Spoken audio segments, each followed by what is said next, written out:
नमस्कार, मैं कुमार राव, आप देख रहे हैं स्टार मिथिला। झंझारपुर लौखा बाजार रेलखंड पर आमान परिवर्तन का कार्य आज लगभग पूर्ण हो गया, क्योंकि आज पहली बार लौखा रेलवे स्टेशन पर ट्रेन पहुंची है, मालगाड़ी पहुंची है। ये तस्वीर आप हमारे सहयोगियों की मदद से देख रहे हैं।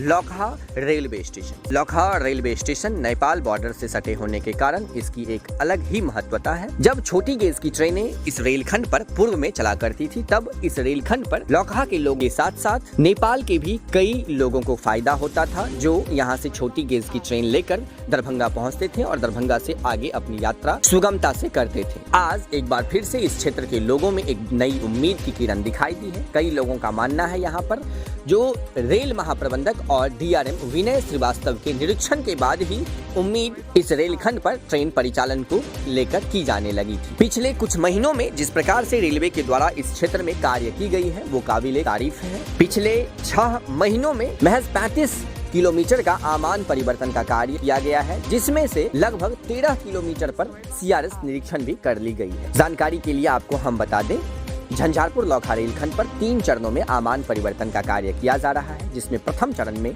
झंझारपुर से महरैल 7 किलोमीटर बीच सीआरएस निरीक्षण 2023 फरवरी माह में ही हो चुकी है। द्वितीय चरण में इस वर्ष 18 जनवरी को महरैल से वाचस्पति नगर के बीच सीआरएस निरीक्षण की गई, जहां पर डीआरएम विनय श्रीवास्तव से लौखा तक आमान परिवर्तन कार्य पूर्ण होने के उपरांत पटना तक की ट्रेनों की मांग की गई, जिस पर उनका सकारात्मक संकेत दिखा। आज इस क्षेत्र के लोगों के लिए एक बहुत बड़ी खुशखबरी है। आप इस वीडियो को अत्यधिक से अत्यधिक शेयर करें, अत्यधिक लोगों तक पहुंचाएं, क्योंकि ये एक सुनहरा दिन जो अब शायद कभी लौट कर नहीं आएगा, क्योंकि आज का दिन एक ऐतिहासिक दिन है जो 7 वर्षों में पहली बार इस क्षेत्र के लोगों को देखने के लिए मिला है। करीब 3 बजे के आसपास आज खुटौना से चलकर ट्रेन लौखा बाजार रेलवे स्टेशन पर पहुंची है, जिस पर नई वाली पटरियां लोड की गई है। आज यहां ट्रेन पहुंचने के बाद आप एक भीड़ को देख सकते हैं। अगर आप वीडियो लगातार देख रहे हैं विदाउट स्किप किए हुए, तो आपको यहां जो लोग मौजूद हैं वो दिख रहे होंगे, और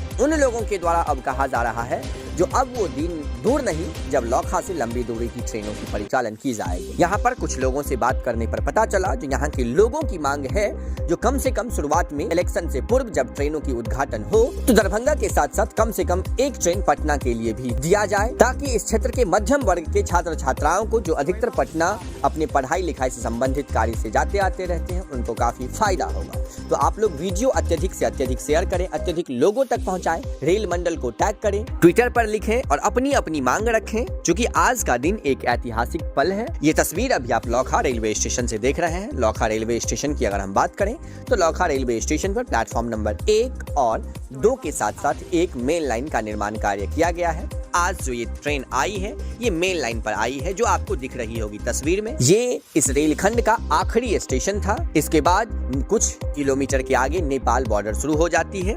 संपूर्ण बिहार में 4 ऐसे रेलखंड हैं जिसका रेलवे स्टेशन नेपाल बॉर्डर से सटा हुआ है, जिसमें पहला रक्सौल, दूसरा जयनगर, तीसरा लौखा बाजार रेलवे स्टेशन और चौथा जोगबनी है। अत्यधिक जानकारी के लिए आप जुड़े रहें स्टार मिथिला से। हम बहुत जल्द अगली तस्वीर के साथ हाजिर होंगे जो अपने क्षेत्र मिथिला से होगा। वीडियो आप अत्यधिक लोगों को शेयर करें। धन्यवाद।